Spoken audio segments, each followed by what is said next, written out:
All right, we made an update to the Paragon boards for Ice Shards Sorcerer. The big update came at the end here, but let's go over the entire board real quick here. First, we go on the right side here for the non-physical damage. The first thing we socket is control, and this is going to be extra damage to frozen enemies and crowd control. And then we move up into Burning Instinct. A lot of people ask me on the guide, why are you doing Burning Instinct when this Paragon node, this legendary node, is not good and not useful?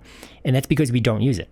We just don't use it, right? So a lot of these boards with Sorc, in particular, Sorc has some of the worst legendary nodes on their boards. Actually, overall, all their boards are very lacking to me when I look at other classes compared to other classes, right? So we make do with what we have here.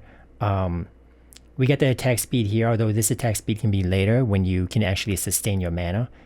First, you're going to have issues maybe starting off with Ice Shards at first with sustaining mana. A lot of people do, and that's because they don't have enough mana cost reduction and plus maximum mana. So you need a lot of that before you can sustain a higher attack speed, right? Before getting more attack speed makes sense. But once you have good sustain, then you can think about attack speed. We're also getting the burning damage here. The reason why we're getting these burning damage to enemy right here and the damage reduction from burning enemies is because we have Fire Bolt Enchantment, right? So we apply fire, we apply burning to all of our enemies that we hit. So that activates the Paragon nodes for extra burning bonuses, as well as the Devouring Blaze passive skill tree node here for the crit damage. So Destruction and Exploit are going to be your two best glyphs, and these should be leveled with you should give priority to these. I would probably say if you're already over here, you can start leveling Exploit, right? But you might not be here for a while yet, so you might start leveling Destruction first. But basically, you want to get all these glyphs, all three of these glyphs. You want to level to 15, right? Because at level 15, that's when they get the increased radius. So do Nightmare Dungeons, spam Nightmare Dungeons, get these all to level 15, probably in the order of Destruction, then Exploit, then back in Control. And then once you get the radius, you can get more of the bonus stat here, like Dex. You can get more Dex in the radius, right? More Dex here, and more Dex here. You'll notice that all the good glyphs here, all the good glyphs of Sorc are Dex based. So that's why we kind of pick these boards, is because these boards are good for Dex. You have to pick boards that actually have enough Dex in their radius, have a good amount of Dex in their... First, you need enough to meet the requirement, the 25 Dex, which a lot of boards don't. So we're kind of limited in how many boards we can choose. And then I also wanted to prioritize boards that had more Dex, especially once you level these glyphs to level 15 and get the increased radius. So those were the considerations I made for making these Paragon boards. Took a lot of work, took a lot of time to figure it out. So, use them to your advantage. Okay, so we came out and exited here, and we got more max life and mana. Mana is going to be really important. A lot of mana here. There's 8 plus 4 plus 4 for 16 here. Actually, another 4. There's 20 here. But I also got mana, like you can get mana on rings, you can get mana on helmet. But I have a total mana pool here of 159. So this is really important because we have Elementalists, right? Elementalists, we get this massive amount. We can get up to 40% more crit chance with skills that we cast above 100 mana.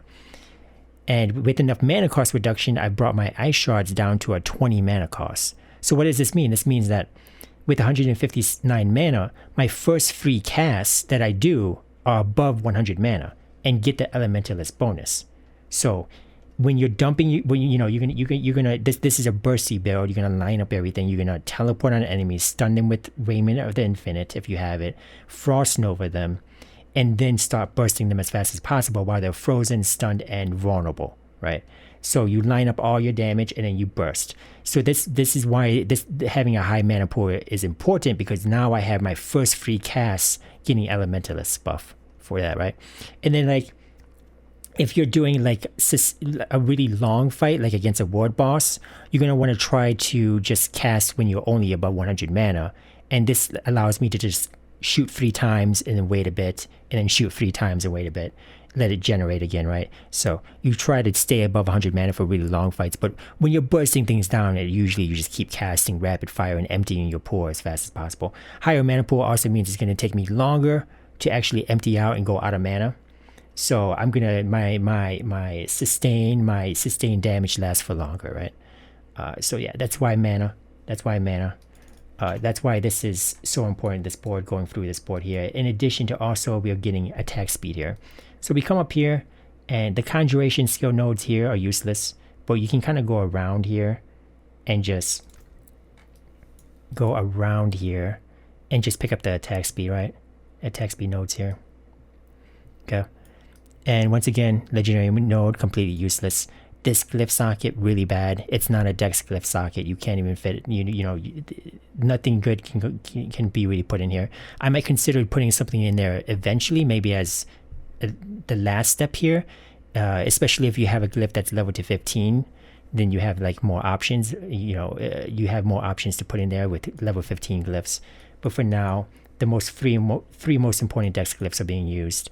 And then up here we're going, I changed, this is the change that I made. We were using, what were we using?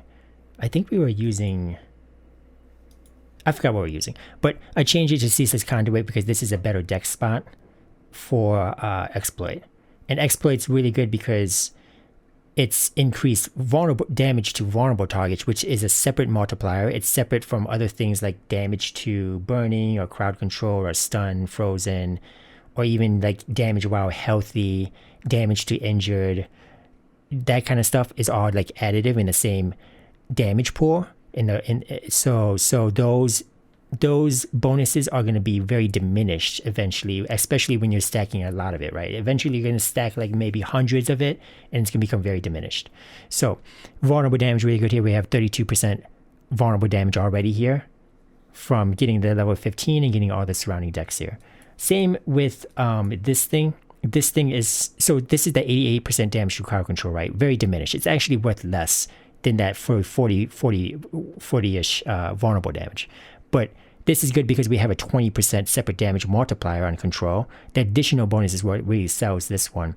The additional bonus, it can actually apply twice. So if you have Raiment of the Infinite Chest, you're teleporting on enemies, sucking them up, stunning them, you apply a 1.2 times multiplier, right?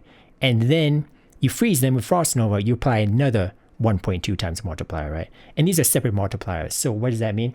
That means like you have a 1.2 times multiplier times a 1.2 times multiplier. You get a total of 44% more damage if you can stun and freeze them. This goes for Aspect of Control as well. So Aspect of Control has a similar thing here where you can do immobilized, stunned, or frozen, and each of those status effects give that bonus, give a separate damage multiplier here, right? So that's why, once again, stun and frozen here, we're applying stun and frozen, getting this bonus twice for two separate multipliers of it. So that's quite a bit of more damage.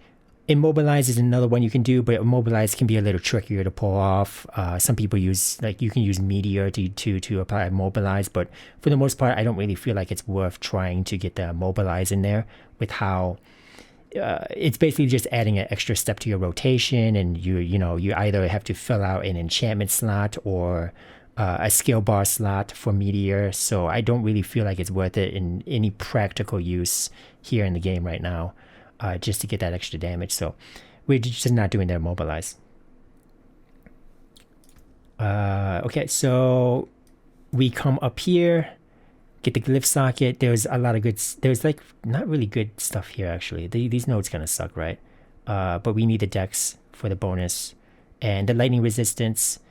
I know some people complain, yeah, resistance doesn't do anything, but I think that's an exaggeration. I think resistance does something. It's just not as good as armor right now, but it does something. So if you feel like it's worth it, you can get it. If not, then you can skip it.